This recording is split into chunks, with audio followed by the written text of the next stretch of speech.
The luxurious suburban home stood eerily silent. It was the kind of silence that felt heavy, oppressive, pregnant with unspoken horrors. The only sound was the distant chirping of crickets, their cheerful song a jarring contrast to the macabre scene inside. In the middle of the opulent living room, amidst shattered glass and overturned furniture, lay Alex Mercer. His lifeless eyes stared vacantly at the ceiling, a chilling testament to the brutal end he had met. A thick pool of blood, dark and viscous, spread out from beneath him, staining the pristine white carpet a gruesome crimson. His face, frozen in a mask of anguish and terror, spoke volumes in the silent language of death. It was a face that had looked upon true horror in its final moments, a face that would forever haunt the nightmares of those who found it. Detective Erin Voss, a woman hardened by years on the force but still possessing a core of empathy, surveyed the scene with a practiced eye. The metallic scent of blood hung heavy in the air, mingling with the cloying sweetness of decay. It was a scent she knew all too well, a grim calling card of violence and despair. Her gaze, sharp and calculating, was drawn to the message scrawled across the pristine white wall in what could only be described as a macabre act of artistic expression. It was written in blood, thick and dripping, each letter a testament to the raw emotion behind it. "I'm sorry, I had no choice." The words hung in the air, heavy with unspoken meaning. Who apologized? And what choice had been forced upon them in this house of horrors?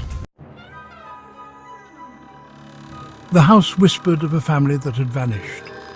Photos of a beautiful woman with laughing eyes and a man who bore a striking resemblance to the lifeless figure on the floor adorned the walls. In one, a gurgling infant was held lovingly in the woman's arms, his toothless grin a stark contrast to the grim tableau before Voss. Clara.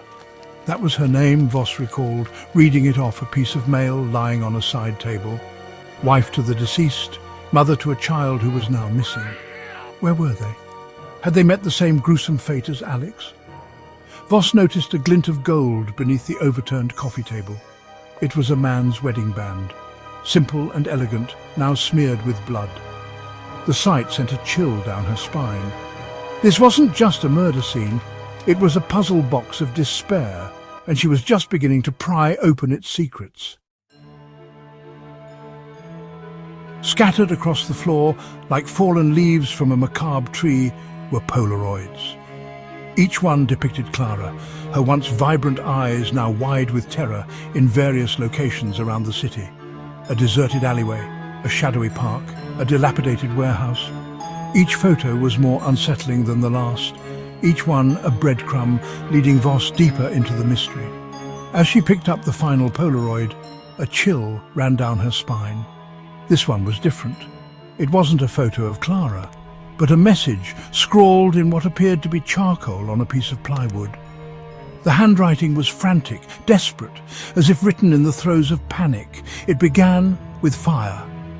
The words echoed in the silence of the house, leaving Voss with a chilling premonition. This was just the beginning. The flames of this case had only just begun to rise, and she had a sinking feeling they would consume everything in their path.